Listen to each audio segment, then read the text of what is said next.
Puji Tuhan, Shalom Bapak Ibu, Saudara-saudari yang terkasih dalam Tuhan. Saya ucapkan selamat pagi untuk kita semua di tempat ini dan dimanapun kita berada. Mari bersama pagi hari ini kita mau menyiapkan hati kita, diri kita untuk menyembah Tuhan kita, Tuhan yang hidup. Mari bersama-sama kita mau berdoa. Selamat pagi Tuhan Yesus, kami bersyukur untuk hari ini kami boleh bangun dengan kekuatan yang baru daripada Tuhan. Terima kasih untuk penyertaan Tuhan sepanjang minggu yang kami jalani. Apapun yang kami alami, kami boleh melihat ada Tuhan yang selalu bersama-sama dengan kami dan campur tangan dalam segala sesuatu yang terjadi di dalam kehidupan kami dan bangsa kami. Tuhan, hari ini, di pagi hari ini, kami rindu untuk datang kepada Tuhan bersama-sama dengan keluarga kami, membawa hidup kami.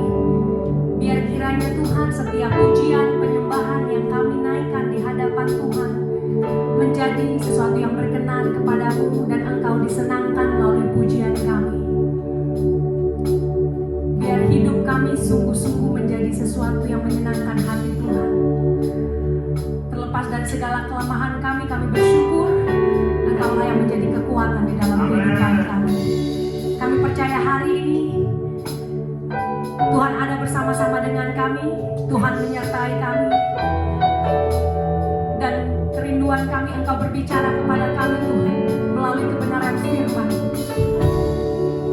Kebenaran firman yang biar kiranya selalu menjadi kekuatan dan dasar untuk kami berharap. Terima kasih Tuhan Yesus, terima kasih. Kami serahkan ibadah kami ini ke dalam tangan Tuhan. Biar nama-Mu saja yang dipermuliakan. Hanya di dalam nama Tuhan Yesus Kristus, Allah yang hidup, yang kami sembah, kami telah berdoa. Amin. Puji Tuhan, mari bersama kita mau memuji Tuhan.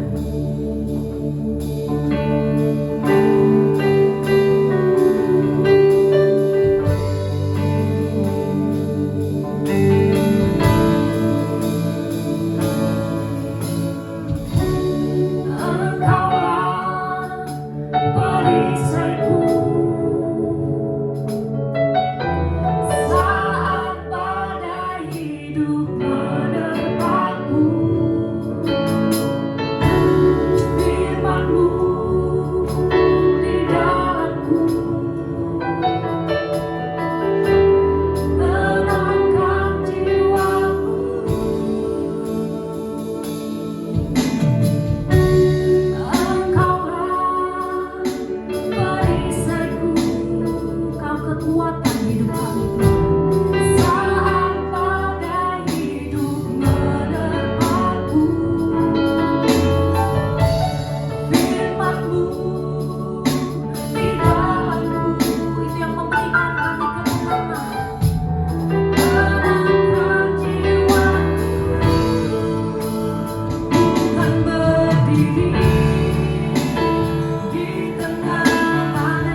terus menaungi hidup kami. Yang kau berikan Sampai kapanpun tak tergoyahkan, karena Yesus selalu menopang hidupku. Ku kan berdiri teguh, ku kan berdiri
pencipta langit dan bumi.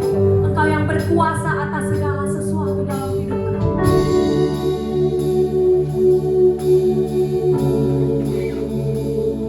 Tuhan, biar pagi hari ini sungguh kami boleh diingatkan bahwa Allah selalu beserta dengan kami. Amen. Keselamatan yang terbesar Tuhan telah berikan bagi kami. Sesuatu yang tidak pernah terpikir oleh kami Tuhan berikan dalam kehidupan kami.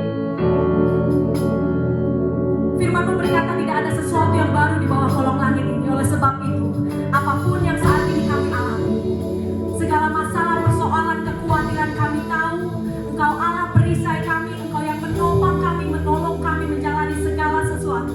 Karena sejak dari mulanya Tuhan telah menjadikan kami lebih daripada Tuhan. Amen. Terima kasih Tuhan Yesus, terima kasih. Ketika kami membuka mata nanti Tuhan, kami tahu masalah kami tidak berubah. Tapi biar kiranya hati kami, jiwa kami tenang. Karena kami tahu Tuhan yang akan menyelesaikan segala sesuatu. Dengan waktu-Mu, dengan cara-Mu. Biar kedaulatan-Mu yang terjadi di dalam kehidupan kami setiap umat-Mu yang sungguh-sungguh mengandalkan Tuhan, yang sungguh-sungguh mencari wajah Tuhan, yang sungguh-sungguh berlutut di hadapan Tuhan, menangis di hadapan Tuhan, menantikan pertolongan Tuhan. Karena Tuhan dekat pada orang-orang yang remuk hati. Terima kasih Tuhan Yesus, terima kasih. Terima kasih untuk damai sejahtera yang Tuhan berikan dalam hidup kami. Biar kami boleh bersuka cita pada hari ini, merayakan kebaikan Tuhan, merayakan kasih setia-Mu yang selalu tidak pernah terlambat Tuhan berikan di dalam kehidupan kami. Terima kasih Tuhan Yesus. Hanya di dalam nama Yesus kami berdoa. Amin. Sekali lagi saya ucapkan shalom bagi kita semua. Mari Bapak Ibu kita bersama-sama berdiri. Kita memuji Tuhan, berikan yang terbaik. Pujian yang terindah bagi Tuhan kita berikan. Allah kita Allah yang sanggup melakukan segala perkara. Kita percaya amin bahwa kuasa Tuhan dulu, sekarang dan selamanya tidak pernah berubah. Mari kita bersama pujikan.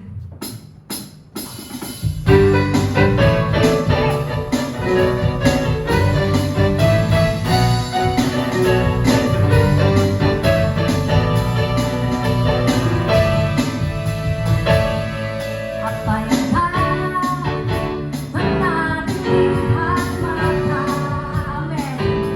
Yang tak pernah didengar telinga,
Puji Tuhan, mari kita mau teruskan pujian kita Bapak Ibu.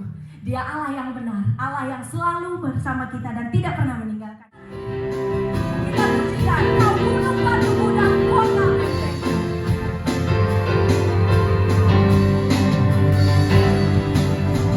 Kau gunung batuku dan kau kota bentengku, tak aku tahu. Kau menjadi hidupku. Kau keselamatanku dan kau yang membelaku, tak aku ragu. Kuasa-Mu di dalamku, walau badai menerpa di dalam hidupku. Ada tangan Tuhan mengangkatku tinggi. Kau Tuhan yang pernah, tak pernah tinggalkan. Kau sekarang selamanya, janji-Mu tak berubah. Kau awal dan pegang, awal dan akhir. Semesta alam memuja, karena Tuhan yang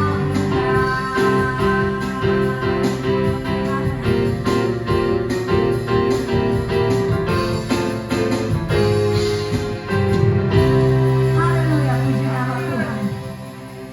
Biar kita terus dipenuhi sukacita dari tempat yang maha tinggi, amin. Mari Bapak Ibu dipersilakan untuk duduk kembali.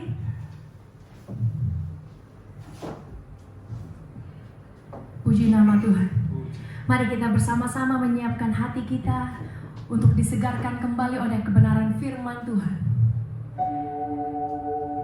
Bapak Ibu, kita sama-sama tahu semakin hari berita-berita yang ada semakin menyatakan kesulitan terjadi di mana-mana, pandemi masih terus terjadi, tapi kita terus berdoa sebagai orang percaya bahwa Tuhan pasti menolong kita pada waktunya. Sekalipun di tengah masalah yang kita hadapi, kita boleh kembali diingatkan akan firman Tuhan bahwa Tuhan selalu ada bersama-sama dengan kita. Tuhan tidak pernah janji Bapak Ibu bahwa kita akan lepas dari masalah, tapi janji Tuhan, Tuhan akan bersama dengan kita melewati setiap apapun yang terjadi. Oleh sebab itu, biar kita boleh terus menjadi kuat dan bertahan dalam setiap yang Tuhan izinkan terjadi hari-hari ini. Mari kita bersama mau pujikan pujian ini. Saya berdoa biar kiranya ini boleh menjadi pujian yang menguatkan kita dan mengingatkan kita akan kebaikan dan pertolongan Tuhan.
mengucap syukur Tuhan untuk segala kasih kemurahan Tuhan dalam kehidupan kami di tengah-tengah segala perkara yang harus kami lalui dalam kehidupan ini.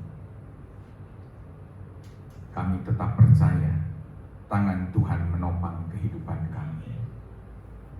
Sebagai manusia yang ditandai dengan banyak kekurangan dan kelemahan, inilah adanya kami manusia. Namun kami bersyukur kami memiliki Tuhan yang selalu menopang dalam segala keadaan. Sekalipun kami harus berjalan dalam lembah kekelaman, ada Tuhan yang selalu menyertai, melindungi, menjaga kehidupan kami. Terima kasih Tuhan. Saatnya kami akan menerima firman-Mu. Urapi setiap kehidupan kami yang ada di rumah atau berada dimanapun juga. Kasih Tuhan melimpah atas kehidupan kami sekalian. Kami siap menerima firman-Mu. Urapi hamba-Mu juga kami semua. Dalam nama Tuhan Yesus kami berdoa. Amin. Shalom. Puji Tuhan, Bapak Ibu Saudara yang sangat dikasihi Tuhan. Sekarang kita sudah 9 minggu ya, tidak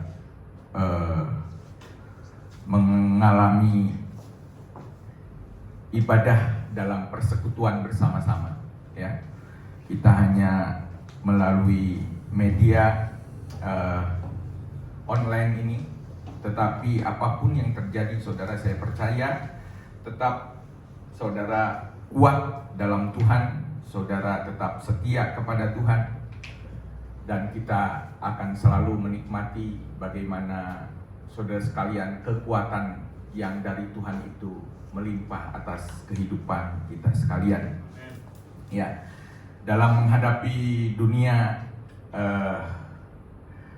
pekerjaan, dunia pernikahan keluarga, dunia pelayanan, ya, terkadang orang percaya diperhadapkan pada berbagai banyak kesulitan-kesulitan. Ya. Bukan tanpa masalah, bukan tanpa persoalan kehidupan orang percaya itu. Orang percaya bisa terkena sakit penyakit, orang percaya bisa mengalami perekonomian yang buruk, orang percaya bisa mengalami kesulitan dalam keluarga, orang percaya dapat mengalami banyak hambatan-hambatan lain, ya. Bahkan kegelisahan-kegelisahan bisa mewarnai kehidupan orang percaya, saudara sekalian.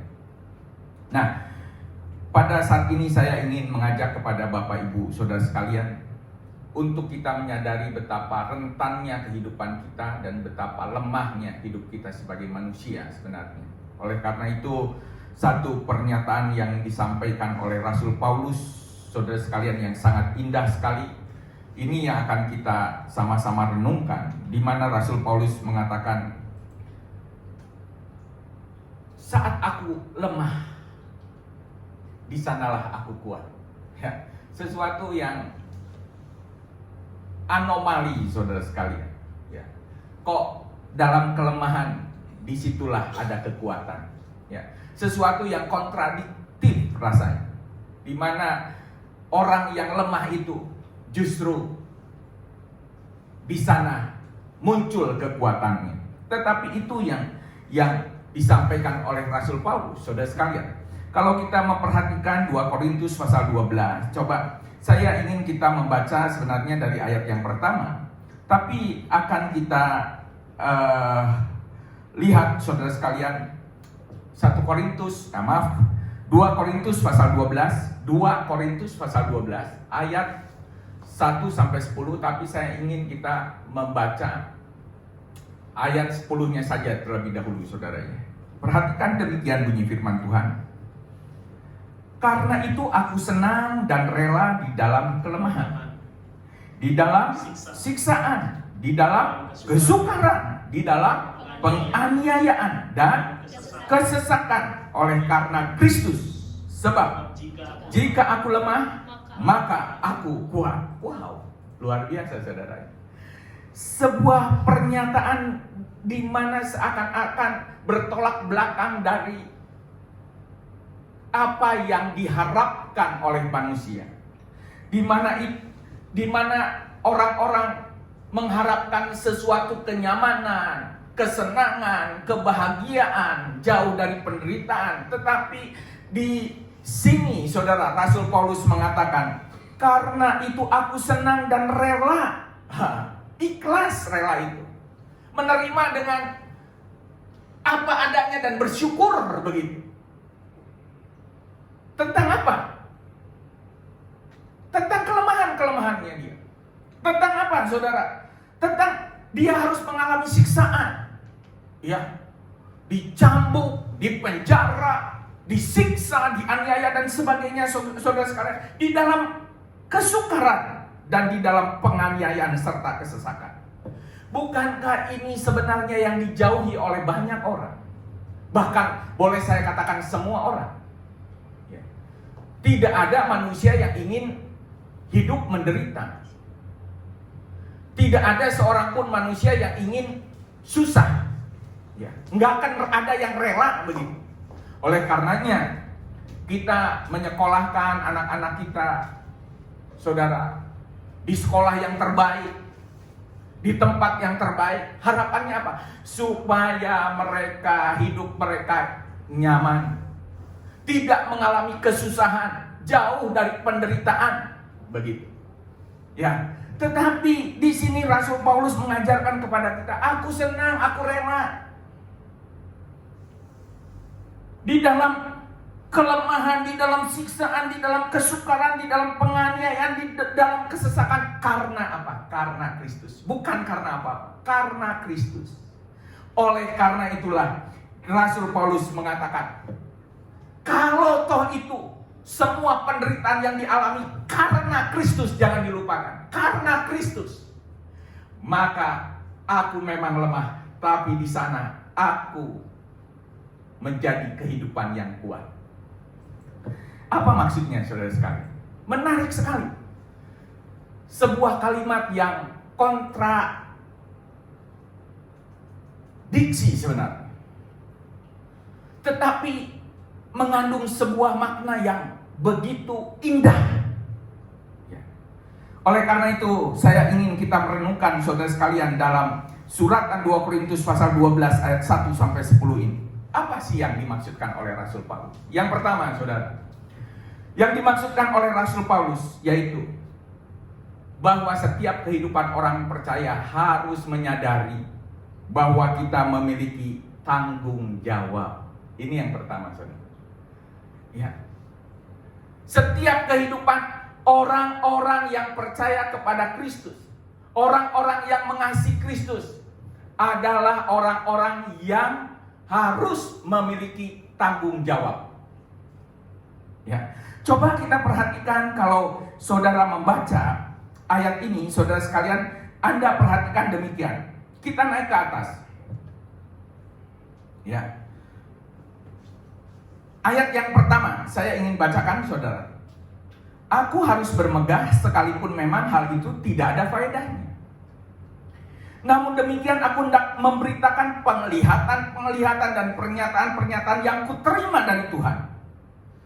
Aku tahu tentang seorang Kristen 14 tahun yang lampau. Entah di dalam tubuh aku tidak tahu, entah di luar tubuh aku tidak tahu.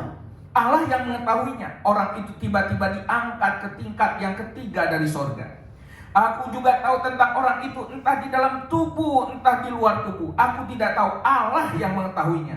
Ia tiba-tiba diangkat ke Firdaus dan ia mendengar kata-kata yang tak terkatakan, yang tidak boleh diucapkan manusia.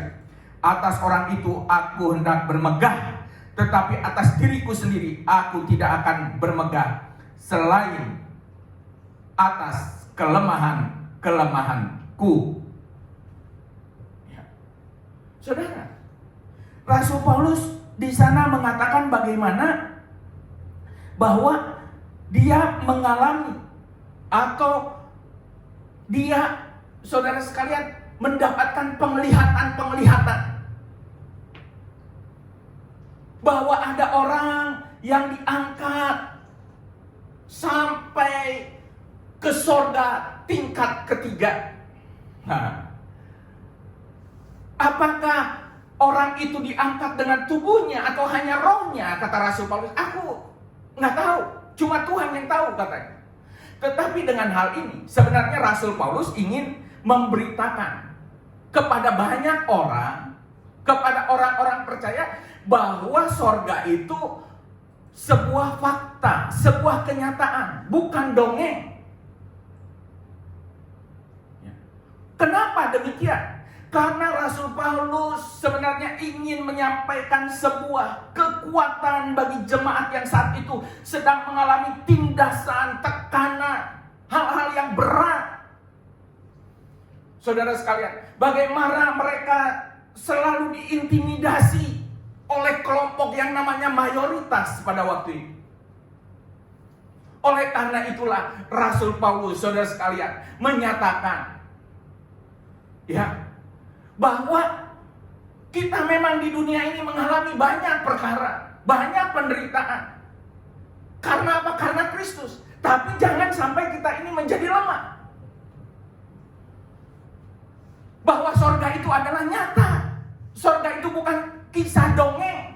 Sorga itu bukan hanya sebuah khayalan, bukan imajiner.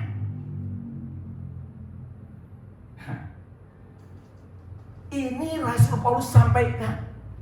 Sebagai apa? Sebagai orang percaya. Dia memberi katakan tentang kekuatan kepada jemaat-jemaat Tuhan yang sedang mengalami banyak persoalan dalam kehidupan. Dan saya mau katakan, saudara, tidak sedikit saat ini umat Allah yang mengalami banyak pengalaman-pengalaman susah, penderitaan dalam kehidupan. Dan disitulah seharusnya kita hadir. Saudara, ada sebuah tanggung jawab dalam kehidupan kita, memberitakan tentang di dalam Yesus sebenarnya ada kekuatan, di dalam Yesus ada penghiburan, di dalam Yesus ada damai sejahtera. Itulah yang ingin Rasul Paulus katakan. Sekalipun aku lemah, aku kuat. Karena apa? Walaupun aku lemah, aku masih bisa memberikan kekuatan kepada orang yang lain. Ya, saudara, kalau Anda bayangkan sedang mengalami kesusahan, lalu datang orang memberikan penghiburan kepada kita begitu. Sabar ya, Tuhan kuatkan ya. Tapi orang itu belum pernah mengalami kesusahan seperti yang Anda alami misalnya. Anda mungkin cuma tersenyum saja kepada orang itu dan Anda katakan dalam hati, kamu bisa ngomong gitu karena kamu belum mengalami. Kamu bisa menghibur itu karena kamu tidak dalam keadaan seperti yang aku alami. Tapi coba, kalau ketika Anda susah, ketika Anda menderita, ada orang yang sudah mengalami kesusahan yang jauh lebih daripada Anda. Dan saat itu dia mengatakan, kuat. Oh, saya katakan, nilai apa yang dikatakannya jauh lebih berguna. Dan ini yang Rasul Paulus katakan, aku lemah. Tapi dalam kelemahanku, aku kuat. Bisa menghibur orang-orang yang lain. Jangan sampai kehidupan kita ini, saudara, dalam kelemahan. Lalu ada orang lain bilang lemah, kita juga, iya ya, ngapain kita ikut Yesus ya? Buktinya ikut Yesus susah. Buktinya ikut Yesus ya kayak gini.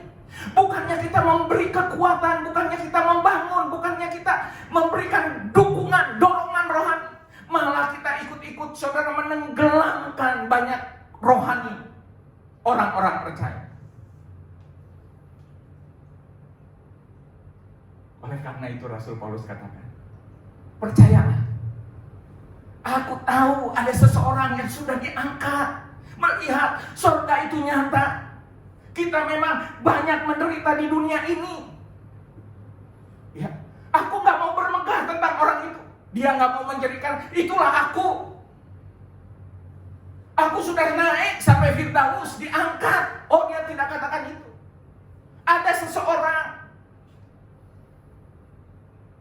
Bapak Ibu yang dikasih Tuhan, mari, ya, di tengah-tengah keadaan yang berat, di tengah-tengah keadaan yang sulit, kita harus menjadi berkat bagi banyak orang. Ya, dan ini adalah tanggung jawab kita sebagai orang-orang percaya.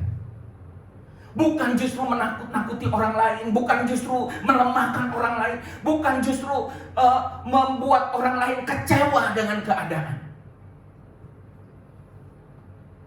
Saudara yang dikasih Tuhan, oleh karena itu mari kita perhatikan Kisah Rasul 14. Ya, saya ingin kita melihat saudara ya, Kisah Rasul pasal 14. Kita akan buka ayat yang ke-22. Coba kita akan baca.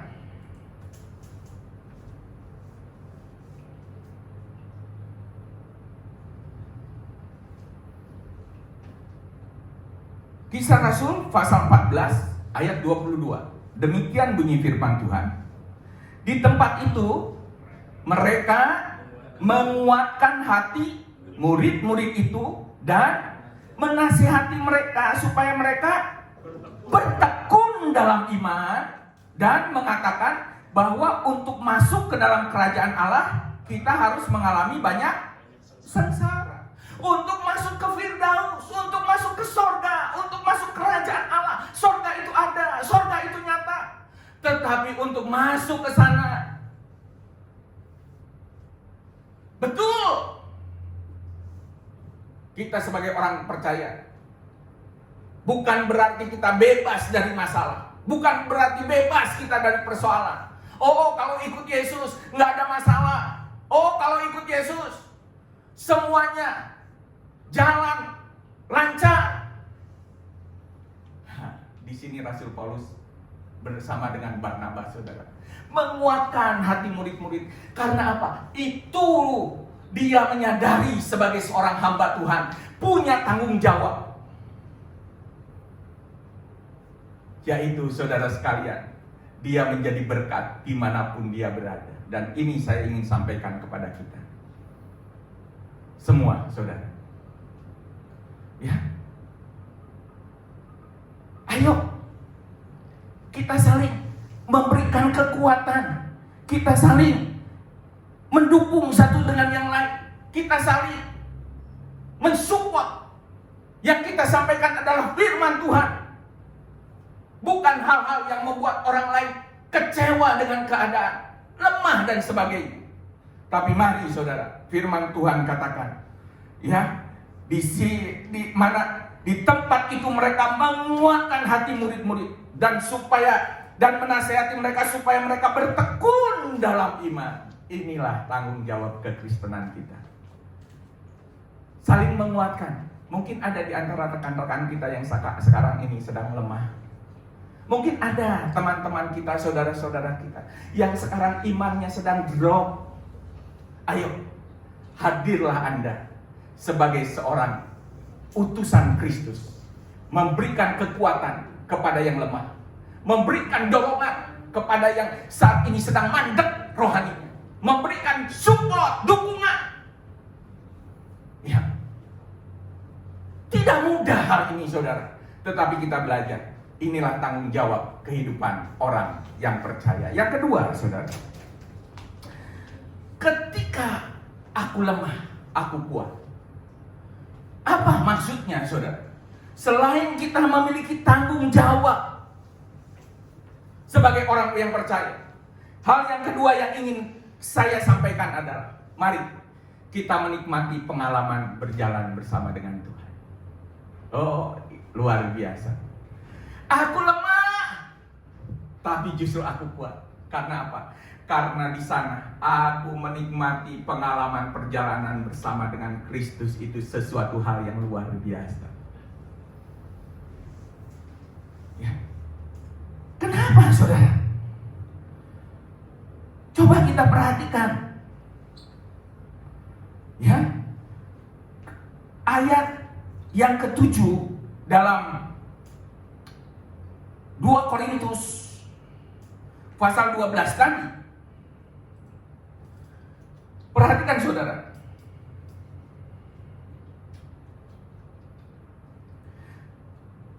Perhatikan 2 Korintus 12 ayat yang ke-7.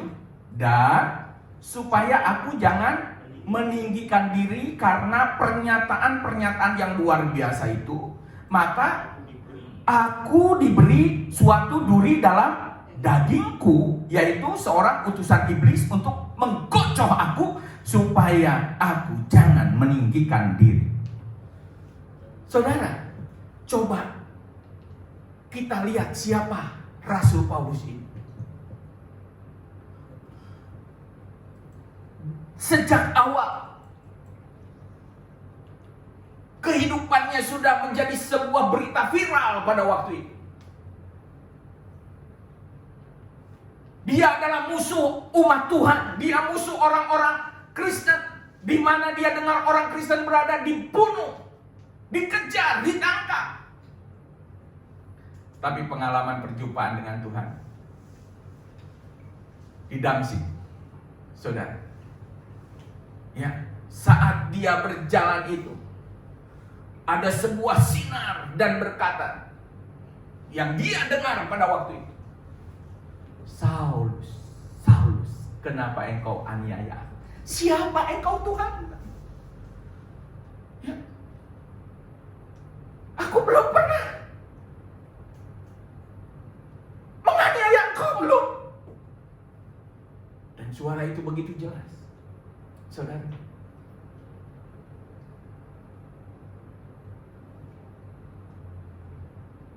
Engkau aniaya orang percaya, berarti engkau menganiaya aku.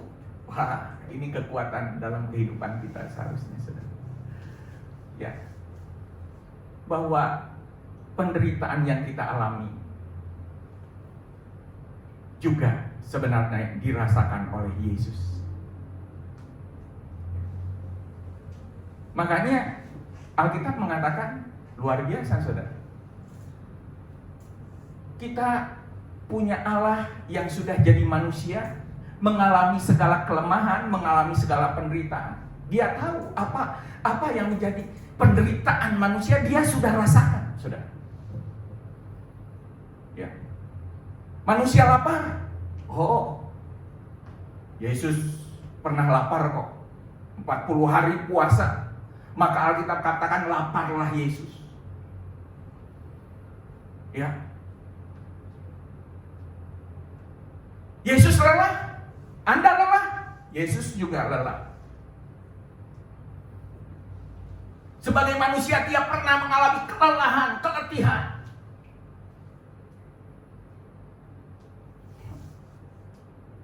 Makanya Alkitab mengatakan, saudara sekalian, supaya apa?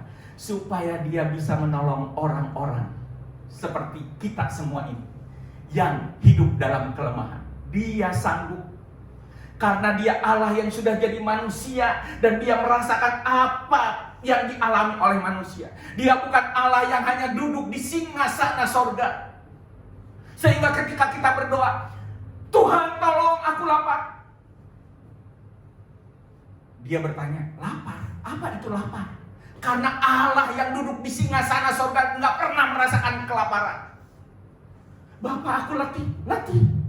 Apa itu letih? Karena apa? Allah tidak pernah letih. Dia tidak pernah tidur, Alkitab katakan. Tapi Yesus pernah mengalami keletihan sebagai manusia. Dia tahu apa artinya letih itu. Makanya saya katakan kita bersyukur. Kita menyembah Yesus yang pernah menjadi manusia. Karena dia merasakan apa yang pernah kita alami dalam hidup ini. Saudara sekalian, ini yang Rasul Paulus alami. Dia pernah ada di puncak. Dia pernah mengalami kejayaan. Tapi juga saudara sekalian, dia pernah mengalami banyak pengalaman-pengalaman kehidupannya sejak bertemu dengan Yesus. Itu adalah pengalaman perjalanan yang penuh dengan kesusahan. Dan dia nikmati itu semua. Dia bersyukur itu semua. Ternyata aku lemah. Dia pernah dipakai oleh Tuhan dengan luar biasa. Bahkan sapu tangannya, saudara, diletakkan katanya ke orang yang sakit. Orang yang sakit sembuh. Wah, luar biasa. Hanya sapu tangan. Ya, kalau pun sekarang ini jadi model, saudara. Ada banyak hamba Tuhan gunting-gunting sapu tangan, bagi-bagi, gunting-gunting jubah, jas. Tapi kalau Rasul Paulus itu sudah fakta, saudara. Alkitab mengatakan luar biasa. Ya. Tapi, saudara, dia pernah mengalami begitu luar biasanya kehidupannya berada di puncak Tuhan pakai. Tetapi juga dia boleh mengalami, saudara, bagaimana penderitaan kehidupannya. Sampai dia tuliskan, Tuhan mengizinkan seakan-akan ada duri dalam daging. Duri dalam daging, bayangkan saudaranya. Enggak enaknya itu. Jangankan duri dalam daging, saudara. Saya tadi pakai sepatu, ada pasir. Itu nggak di dalam daging. Di dalam sepatu. Dan kaki saya juga dibungkus kaos kaki, tapi nggak nyamannya. Aduh, ini. Akhirnya saya lepaskan sepatu saya keluarkan dulu pasir. Ya. Coba ketika kita merasakan ada duri dalam daging, nggak usah duri yang saya waktu masih kecil suka main ini, layangan, saudara. Wah, suka diadu, bukan cuma tinggi-tinggian tapi diadu. Wah, pakai gelasan itu benang yang tajam, saudara. Bisa putus lawan, wah senangnya. Supaya lincah begitu, supaya layangan saya itu lincah. Karena layangan itu dari bambu, ya, rangkanya itu dari bambu, baru dikasih benang, baru dilem dengan kertas, saudara. Kertas tipis minyak begitu. Nah, saya suka kalau ketebalan begitu rangkanya nggak nyaman begitu, karena saya senang, saya tarik itu bisa bunyi. Kertasnya itu kalau ditarik begini, wah, itu senang. Dan itu harus tipis rangkanya itu. Jadi si kertasnya itu betul-betul bisa bergerak. Wah, saya suka tipiskan. Kadang-kadang si sayatan bambu itu masuk ke tangan saya dan itu wow, sakit. Susah nyabutnya, saudara. Dan kalau kesentuh oleh bagian tangan yang lain, kulit yang lain, sakit sekali. Dan itu sangat mengganggu. Dan ini Rasul Paulus katakan demikian. Mungkin orang-orang berkata, kamu bisa menyembuhkan dulu. Katanya kamu rasul hebat, sapu tangannya dipakai orang menyembuhkan. Tapi kok kamu masalah, kamu gak bebas. Kamu punya masalah, kamu gak bisa keluar dari masalah itu. Kamu punya sakit penyakit, kamu gak bisa sembuhkan. Bukankah seringkali kita mengalami hal itu dalam pelayanan, saudara? Ya. Alah, hamba Tuhan mendoakan orang sakit, coba dia sendiri sakit. Tapi Rasul Paulus menikmati itu, saudara. Ya. Dia katakan, terima kasih Tuhan, terima kasih. Aku sudah diberi pernyataan yang luar biasa sampai aku bisa diangkat ke sorga. Aku bisa mendoakan orang lain sembuh. Tapi ternyata dalam pengalaman kehidupanku ini, aku sendiri sakit, aku sendiri ada masalah, aku sendiri mengalami kepahitan. Dan ketika aku berdoa sama Tuhan, Tuhan katakan, enggak, cukup Paulus. Bukankah luar biasa, saudara?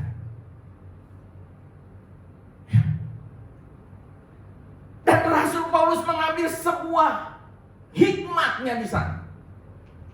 Kalau toh aku mengalami itu, duri dalam daging yang menggocok hidupku, aku tahu supaya aku nggak sombong.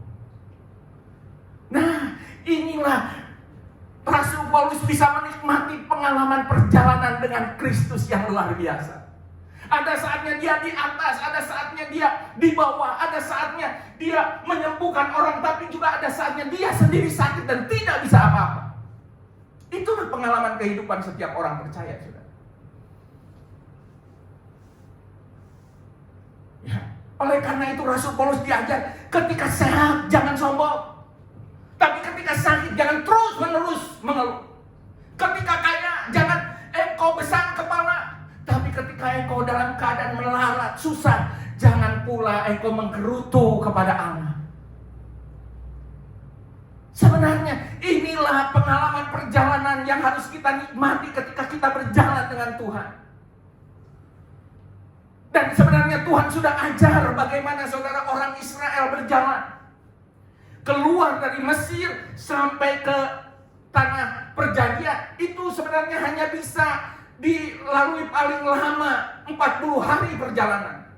Tetapi kenapa Allah memutarkan mereka sampai 40 tahun lamanya?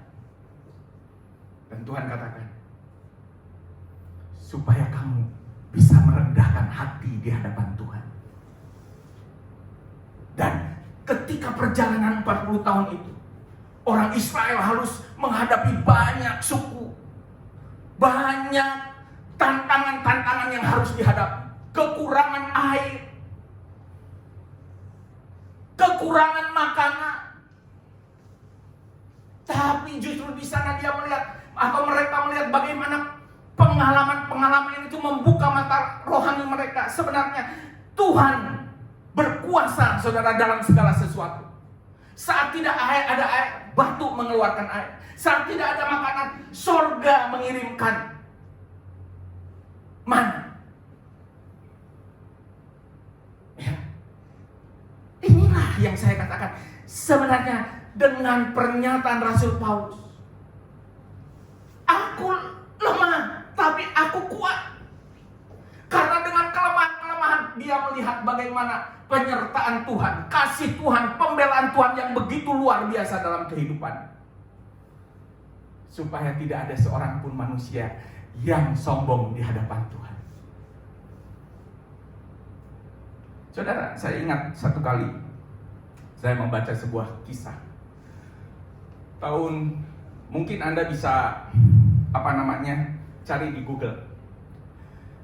Sudah lama saya membaca kisah itu, saudara sekalian. Ada seorang yang bernama Rick Warner. Ya. Dia adalah pelari dunia yang cepat sekali, saudara. Tercepat. Wah. Dia orang kaya. Ya. Kalau sekarang pelari dunia tercepat siapa ya? Pokoknya waktu itu tahun 1800-an itu Rick Warner, saudara. Anda bisa, kalau saya tidak salah begitu ya. Mohon maaf kalau saya, cuma karena sudah lama saya baca ini. Cuma tiba-tiba saya teringat dengan kisah ini. Tidak ada orang yang pernah mengalahkan dia. Sampai satu kali dia sesumbar. Saya adalah orang yang tercepat di muka bumi ini. Bahkan saya lebih cepat dari kuda. Maka saudara sekalian, dia katakan, saya mau bertanding lari dengan kuda dan saya pasti menang. Jaminannya adalah harta kekayaan. Bayangkan, saudara. Orang-orang waktu itu nggak percaya. Mustahil. Ini orang gila. Banyak orang menasihati dia. Jangan.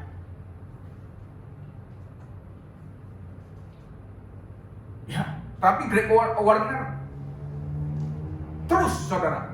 Pokoknya aku harus bertanding dengan kuda. Akhirnya ada promotor yang kemudian membuat acara itu, pertandingan antara Rick Warner dengan kuda, saudara. Wah. Satu manusia, satu kuda yang ditunggangi oleh manusia. Seluruh mata memandang. Waktu itu luar biasa saudara ini. Ya. Heboh, viral. Dimulailah acara itu. Larilah saudara. Wah. Benar. 100 meter pertama saudara sekalian, Greg Warner mengalahkan kuda. Karena adu lari ini 200 meter. Waktu balik ke 100 meter terakhir saudara, ternyata ketika dia lari di 150 meter, kekuatannya berkurang. Tapi kuda ini menyusul dia. Dan apa yang terjadi saudara? Habis harta kekayaan Greg Warner karena kesombongan. Seringkali ini yang terjadi dalam kehidupan manusia. Ya. Kita merasa kita bisa umur panjang karena kita sehat. Kita kuat karena kita.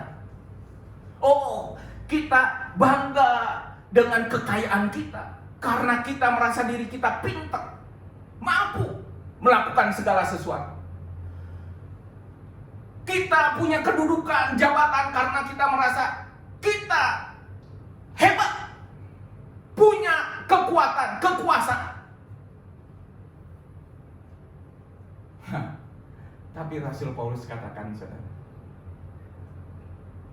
ketika aku berjalan bersama dengan Tuhan, ternyata ada saatnya aku mengalami perkara-perkara yang pernyataan-pernyataan yang luar biasa.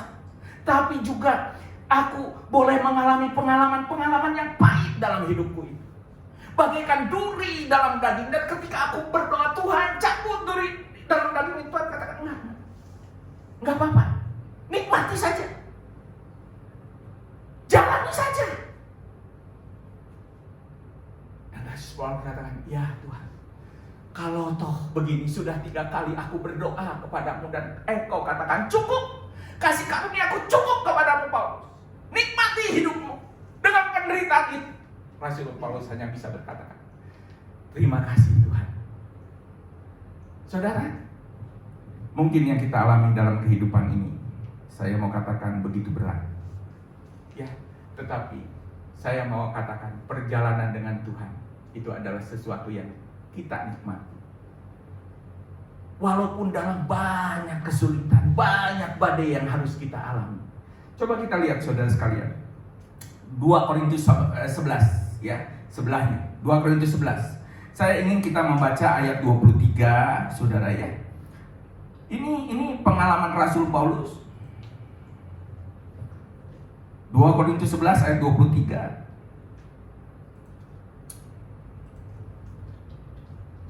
Panjang, tapi saya ingin baca saudara ya. 2 Korintus 11 ayat 23 sampai 28. Begini bunyinya. Apakah mereka pelayan Kristus? Aku berkata seperti orang gila. Aku lebih lagi. Aku lebih banyak berjerih lelah, lebih sering di dalam penjara, didera di luar batas, kerap kali dalam bahaya maut. 5 kali aku disesah orang Yahudi, setiap kali 40 kurang 1 pukulan. 3 kali aku didera, 1 kali aku dilempari dengan batu, 3 kali mengalami karam kapal, sehari semalam aku terkatung-katung di tengah laut.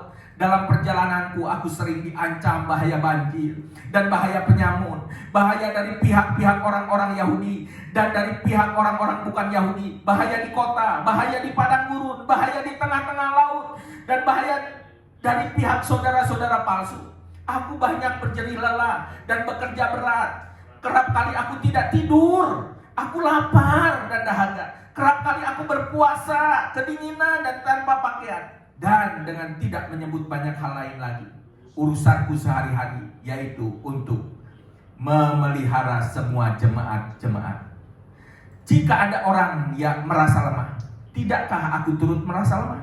Jika ada orang tersandung, tidakkah hatiku hancur oleh duka cita? Luar biasa. Ini seorang rasul besar. tapi bagaimana pelayanannya yang harus dia jalani ketika dia melayani Tuhan. Yang dia hadapi adalah penderitaan, kesusahan, kesesakan, pengalaman-pengalaman pahit. Ya. Tapi dia tidak memikirkan itu. Coba perhatikan saudara, ayat 29. Perhatikan. Jika ada orang merasa lemah, bukan dia. Yang sakit dia, yang menderita dia, yang susah dia, Rasul Paulus. Tetapi dia katakan, jika ada orang yang merasa lemah, aku turut merasa lemah. Karena seakan-akan dia tidak bisa mendukung, mensupport, mendorong.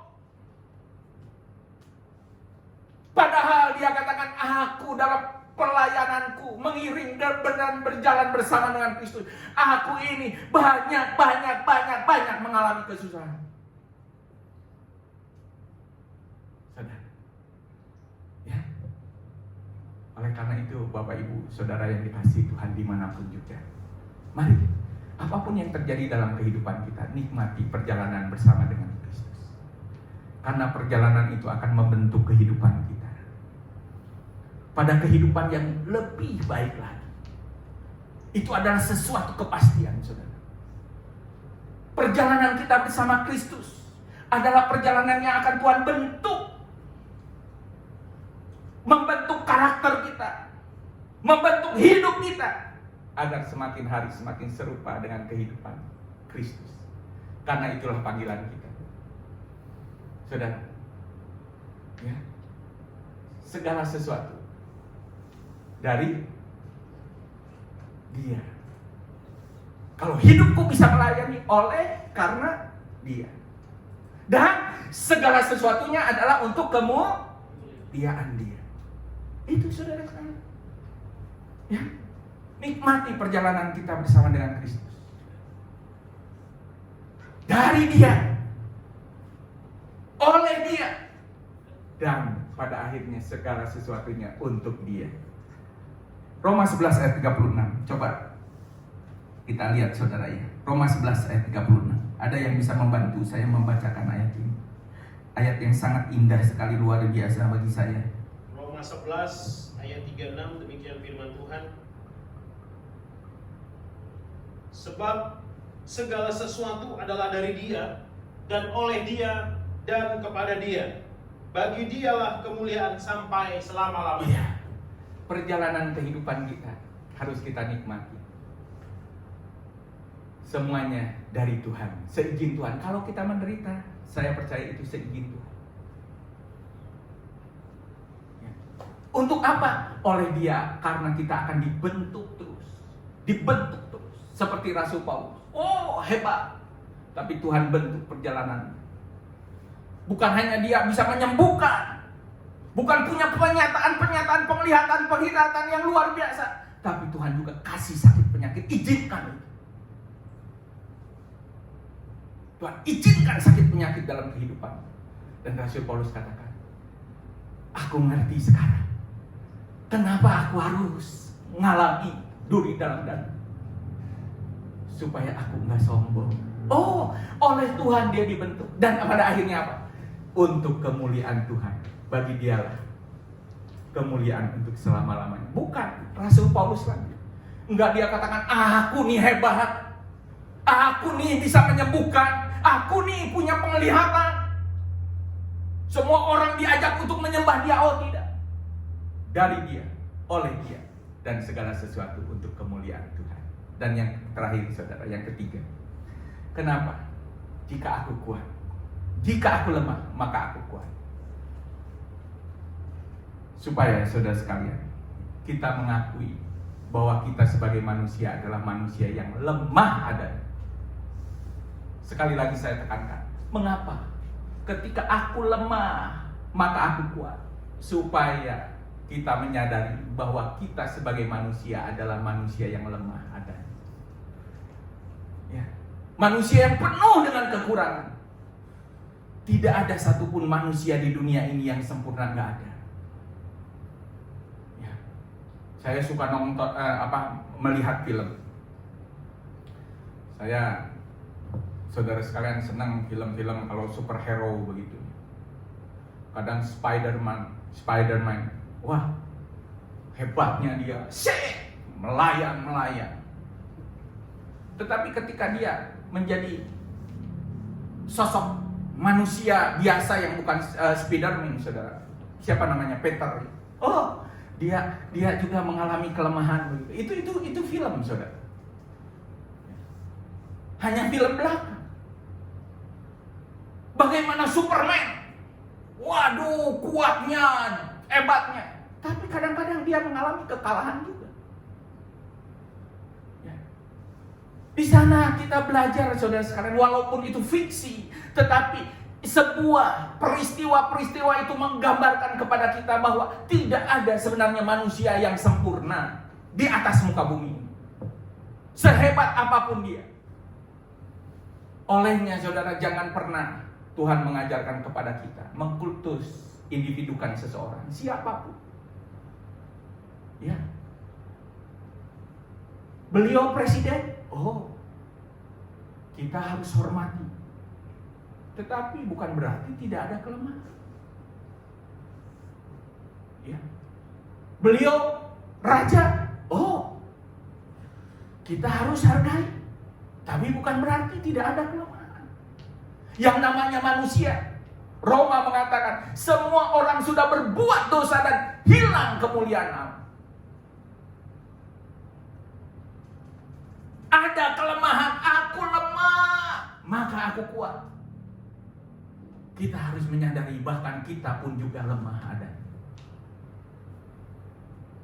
Tidak boleh kita sangkali itu, saudara sekalian. Ya, oleh karena itu Rasul Paulus mengatakan, dari semua itu, aku yang paling berdosa itu. Bukankah dia menyadari, saudara? Dia itu. Padahal, saudara, berapa buku, berapa kitab perjanjian baru yang ditulis oleh, berapa banyak jemaat yang dibangun oleh, betapa luar biasanya pelayanannya kalau kita baca tadi, luar biasa. Sampai pelayanannya dia akhiri hidupnya demi pelayanan dalam penderitaan. Dia persembahkan semuanya untuk Tuhan. Tapi dia tidak merasa, wah aku hebat nih, aku sudah melayani Tuhan dengan luar biasa. Seperti tadi disebutkan, banyak. Aku berpuasa, aku berapa kali dicambuk, 40 kurang 1 hukuman, kurang 1 cambukan. Mau dirajam, segala karab kapal, hidup di tengah laut, diombang-ambingkan dan sebagainya. Kalau kita membaca, luar biasa orang ini, luar biasa, wah hidupnya luar biasa.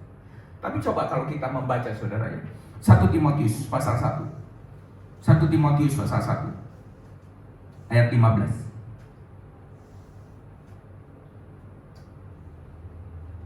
Ya, perhatikan ini, silakan. 1 Timotius 1 ayat 15, demikian firman Tuhan. Perkataan ini benar, Ya, dan patut diterima sepenuhnya. Kristus Yesus datang ke dunia untuk menyelamatkan orang berdosa, dan di antara mereka akulah yang paling berdosa. aku yang paling berdosa itu aku, bukan, dia tidak pernah menunjuk siapapun. Karena apa? Dia menyadari aku paling lemah, aku paling buruk, aku paling jelek, dan aku yang paling banyak menerima anugerah itu. Dia nggak merasa, saudara, pelayanan yang hebat itu merasa dia lebih daripada yang lain. Kamu baru segitu, aku nih. Pernah nggak kamu kerang kapal? Pernah nggak kamu dicambuk? Pernah nggak kamu melayani sampai kelaparan? Kalau seperti sekarang, wah, nulis langsung di status. Sudah hampir 2 bulan nggak pelayanan, nggak ada kolektor. Sedihnya, waduh, sudah. Hampir 2 bulan jemaat nggak ingat saya, nggak ada yang ngasih perpuluhan, kelewatan. Apa Rasul Paulus? Saudara sekalian, aku.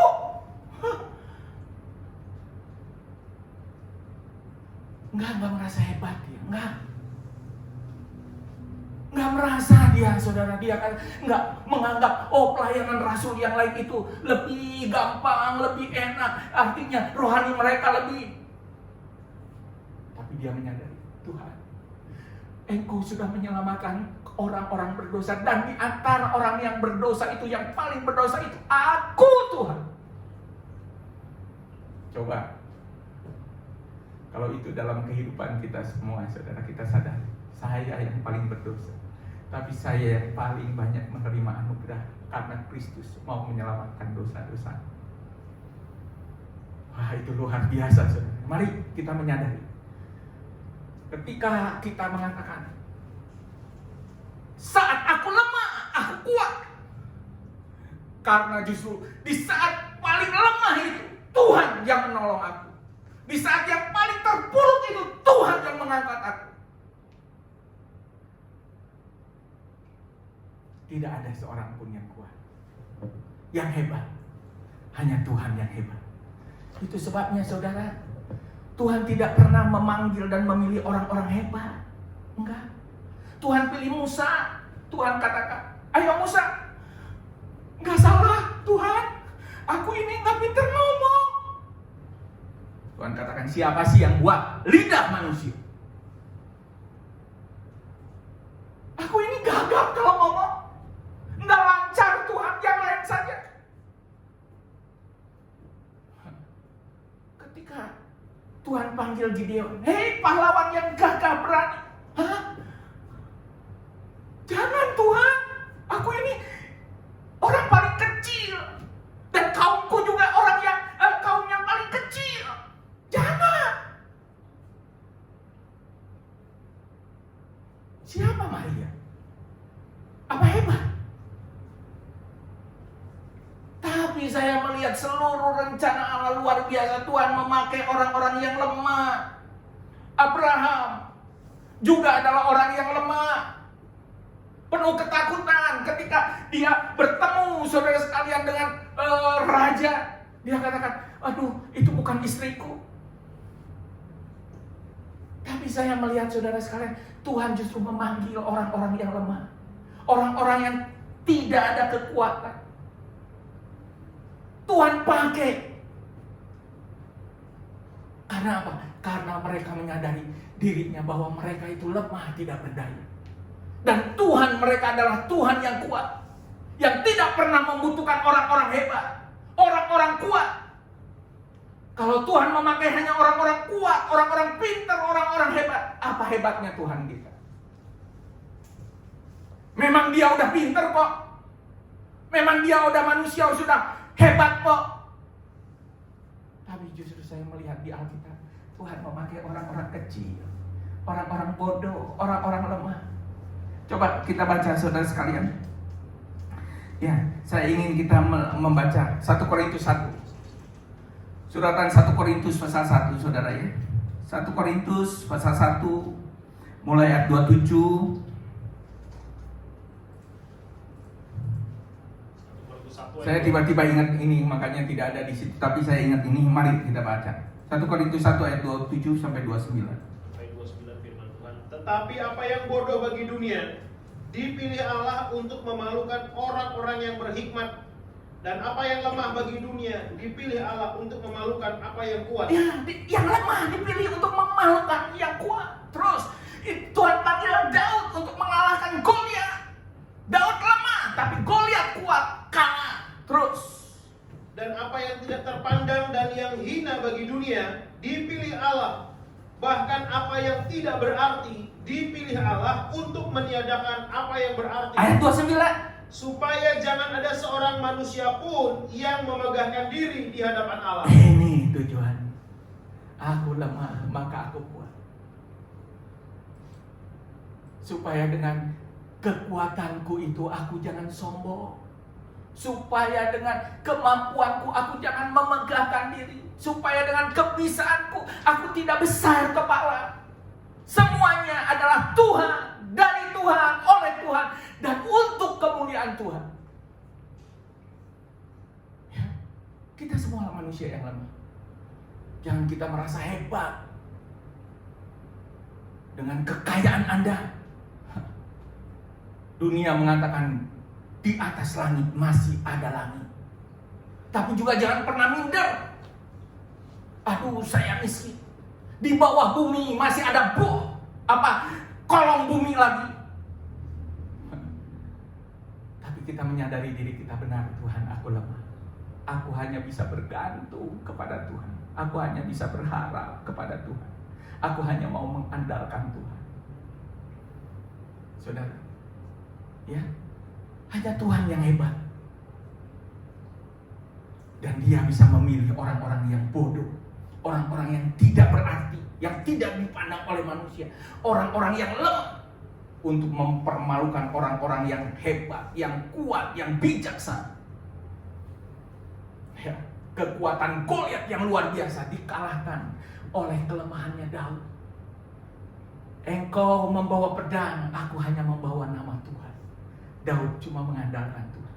Tapi disitulah kekuatan Daud. Aku lemah, tapi aku kuat. Engkau kuat, tapi sebenarnya engkau lemah. Karena aku kuat, aku memiliki Tuhan. Engkau lemah karena engkau tidak punya Tuhan.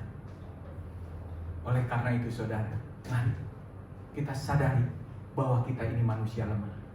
Tidak ada kekuatan. Oleh karena itu satu panggilan Tuhan kepada kita semua.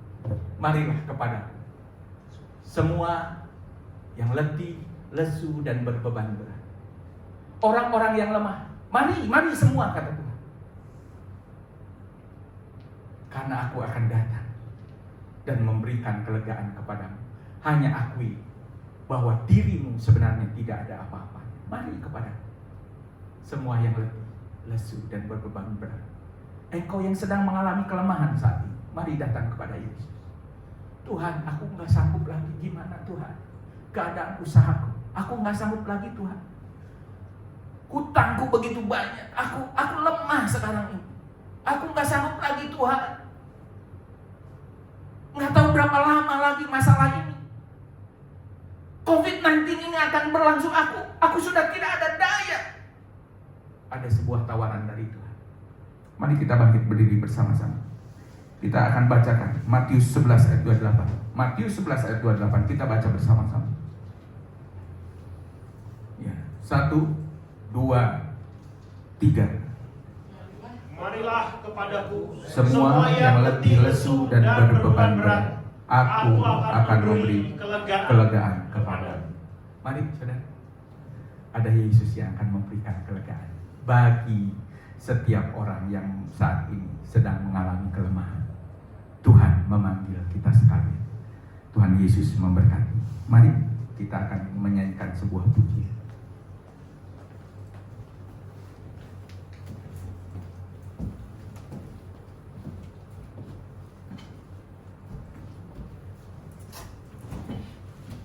Kita nyanyikan. Engkaulah kekuatanku, hanya Tuhan kekuatanku.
sadari kita ini manusia yang butuh Tuhan.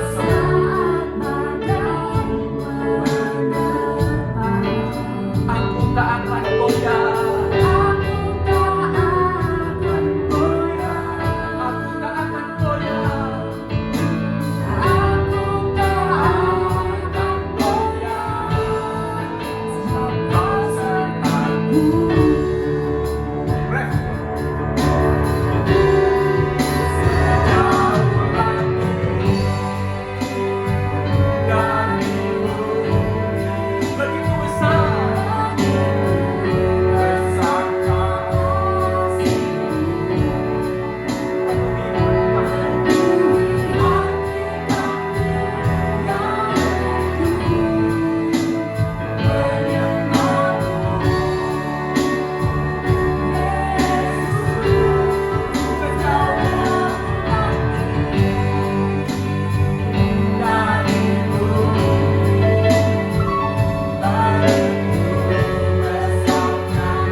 Bapak Ibu yang dikasihi Tuhan,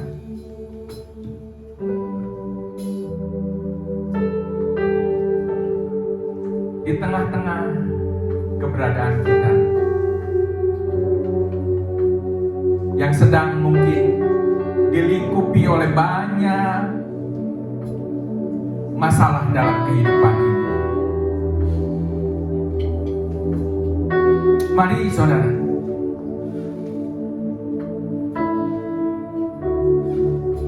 ada kuasa Allah yang tidak akan pernah tinggal diam untuk menolong kehidupan kita. Oleh karena itu mari tetap kita laksanakan tanggung jawab kita sebagai orang percaya untuk memberi support, dukungan, kekuatan mungkin bagi keluarga kita yang sedang lemah, bagi teman-teman kita, ataupun rekan-rekan seiman kita. Mari kita beritakan kekuatan Injil Allah yang memberikan kekuatan. Nikmati mari perjalanan bersama dengan Tuhan. Walaupun itu harus kita lalui dalam masa-masa yang sulit sekalipun. Dan kita mau menyadari bahwa kita adalah manusia yang lemah adanya, yang membutuhkan pertolongan Tuhan dalam hidup ini. Oleh karena itu firman Tuhan katakan, marilah kepadaku. Mungkin ada di antara saudara yang letih menghadapi persoalan, yang sudah lesu, yang lelah, capek rasanya, terlalu banyak persoalan. Percayalah Tuhan akan memberikan kelegaan dalam hidup kita sekarang. Mari kita berdoa. Saudara, taruh tangan Anda di dada masing-masing. Percayalah pertolongan Tuhan yang akan memperbaharui kekuatan kita. Hamba serahkan anak-anak-Mu Tuhan, dimanapun juga berada. Tuhan yang memegang tangan mereka, menuntun mereka untuk berjalan bersama dengan Tuhan. Dan Tuhan Tuhan akan memberikan kemenangan, kelegaan dalam kehidupan kami semua. Diberkatilah anak-anakmu semua. Dalam nama Tuhan Yesus kami berdoa. Amin. Saya serahkan kembali kepada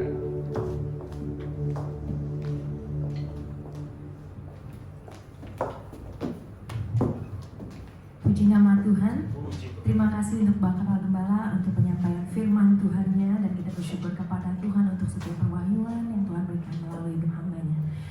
Bapak Ibu, sebentar kita akan mendengarkan pengumuman untuk sepanjang minggu ke depan. Yang pertama, kita mengingatkan kembali untuk mengundang Bapak Ibu sekalian untuk turut berpartisipasi dalam ibadah pendalaman firman setiap hari Rabu. Jadi namanya bukan komsel lagi, karena kita tidak bertemu, jadi kita lebih mendalami firman Tuhan yang sebelumnya sudah disampaikan. Jadi pendalaman firman Tuhan Bapak Ibu setiap hari Rabu melalui live streaming Instagram. Kita akan adakan jam 18.30, setengah 7 malam. Jadi bagi Bapak Ibu yang sudah mendengar firman Tuhan dan rindu untuk membahasnya lebih lagi, untuk memahami lebih lagi, atau ada yang tidak dimengerti, kita bisa mengikuti live Instagram ini dan menanyakan langsung kepada Bapak Gembala.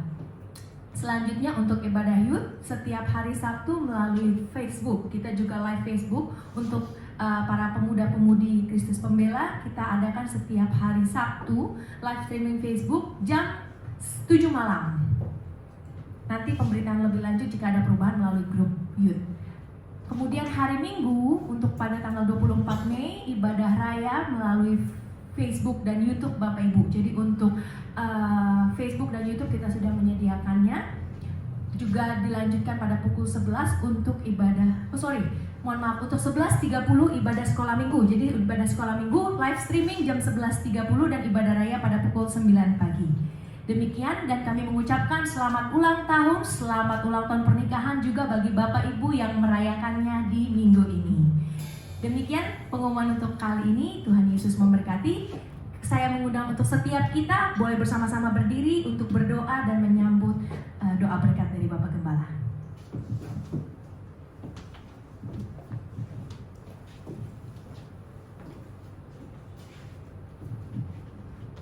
baik Bapak Ibu Saudara yang kasih Tuhan. Kita akan masuk dalam doa. Sekali lagi diingatkan bahwa setiap hari Rabu kita akan ada pertemuan melalui Instagram, ya, Instagram GBIS Kristus Pembela, ya. Baik, kita akan berdoa. Terima kasih Bapa yang di sorga, kami boleh mengalami perjumpaan dengan pribadi Tuhan lewat ibadah yang boleh terlaksana. Hamba serahkan hamba-hambamu yang sudah melayani, baik para pemusik maupun juga song leader yang mengoperasikan multimedia dan sound system juga, yang Tuhan menjalankan media sosial, mengoperasikannya bagi kami sekalian. Berkati semuanya dalam kasih kemurahan Tuhan. Demikian juga hamba berdoa untuk semua anak-anakmu yang ada di rumah. Tuhan, semuanya terpelihara dengan baik oleh kasih kemurahan Tuhan. Baik kesehatan mereka, perekonomian mereka, walaupun di rumah tetap sukacita surgawi melimpah di setiap keluarga, di setiap nikah anak-anakmu semuanya. Hamba berdoa bagi para orang tua yang kami kasihi. Tuhan, pelihara kehidupan mereka, jaga mereka, biarlah di masa tua mereka Tuhan bertumbuh dengan sehat segar seperti firman Tuhan katakan. Mereka boleh tetap berbuah. Khususnya hamba menyerahkan bagi yang sakit, untuk Mas Andre yang harus cuci darah seminggu 2 kali. Tetap Tuhan memberikan imunitas tubuh yang baik, supaya HB-nya juga jangan sampai menurun, tetap stabil. Pelihara kesehatannya dengan kasih anugerah Tuhan. Terima kasih anak-anak kami yang sedang mengalami pertumbuhan. Biarlah Tuhan mulai dari bayi, balita, bahkan anak-anak prasekolah yang sudah sekolah.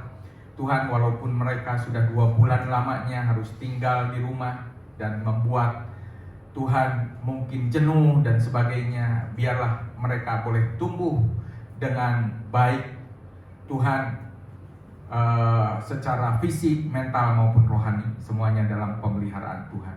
Ibu-ibu yang hamil, hamba juga berdoa untuk Miss Deta, juga Bu Iin, agar kandungannya tetap sehat, janin di dalam kandungannya boleh bertumbuh dengan baik, sempurna, tidak kurang satu apapun. Juga ibu yang mengandung, semuanya terpelihara dengan kasih sayang Tuhan. Terima kasih Bapak yang di surga.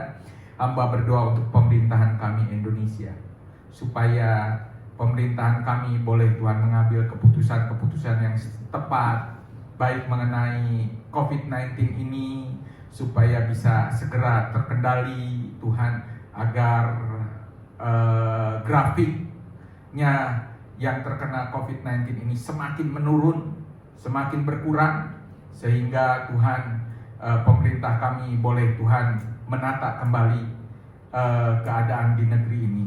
Dijauhkan negeri kami dari huru-hara kekacauan, dari tindakan-tindakan kekerasan, anarkisme, Tuhan, penjarahan, Tuhan, gangguan sosial lainnya. Dijauhkan, dihalaukan semua negeri kami dari Sabang sampai Merauke aman, terkendali. Semua bisa menyadari bahwa ini adalah keadaan yang tidak dapat dikendalikan oleh siapapun juga. Terima kasih Bapak yang di surga, bahkan pemerintah daerah, mulai dari gubernur, wali kota, bupati, semua boleh Tuhan bukan hanya memikirkan tentang COVID saja, tetapi bagaimana mensejahterakan rakyat yang ada di bawah bimbingan mereka semua. Terima kasih, hamba serahkan negeri ini dipulihkan oleh Tuhan. Hamba serahkan seluruh jemaat Tuhan, GBS Kristus Pembela, Bandung, Semarang, semuanya diberkati oleh Tuhan. Kasih Tuhan melimpah. Terima kasih Bapak yang di surga. Sebentar kami akan berpisah satu dengan yang lain. Tuhan menyertai kehidupan kami. Bapak, Ibu, Saudara yang dikasihi Tuhan, mari persiapkan diri kita untuk menerima berkat Tuhan. Arahkan pandangan kita kepada Kristus Yesus Tuhan kita sekalian, dan tadahkanlah tangan untuk siap menerima berkat Tuhan. Tuhan memberkati engkau dan melindungi engkau. Tuhan menyinari engkau dengan wajahnya dan memberi engkau kasih karunia. Tuhan menghadapkan wajahnya kepadamu dan memberi engkau damai sejahtera. Kiranya segala berkat yang datang dari Bapa segala terang dilimpahkan kepadamu sekalian. Diberinya engkau damai sejahtera, nikah rumah tanggamu dipelihara oleh Tuhan. Apa yang engkau butuhkan tercukupkan. Dimanapun engkau berada, kemanapun engkau pergi, Tuhan melindungi engkau. Keluarga, harta bendamu, rumah tinggalmu ada dalam pemeliharaan dan pengaturan Tuhan. Tuhan memberkati kita sekarang. Dan sekarang saat pulang disertai oleh anugerah rahmat berkat dari Allah Bapa, kasih kemurahan dari Allah Putra, serta persekutuan dengan Allah Roh yang Kudus menyertai kita sekarang ini sampai Tuhan Yesus datang kali yang kedua. Kita akan nyanyikan hormat bagi Allah Bapa. Hormat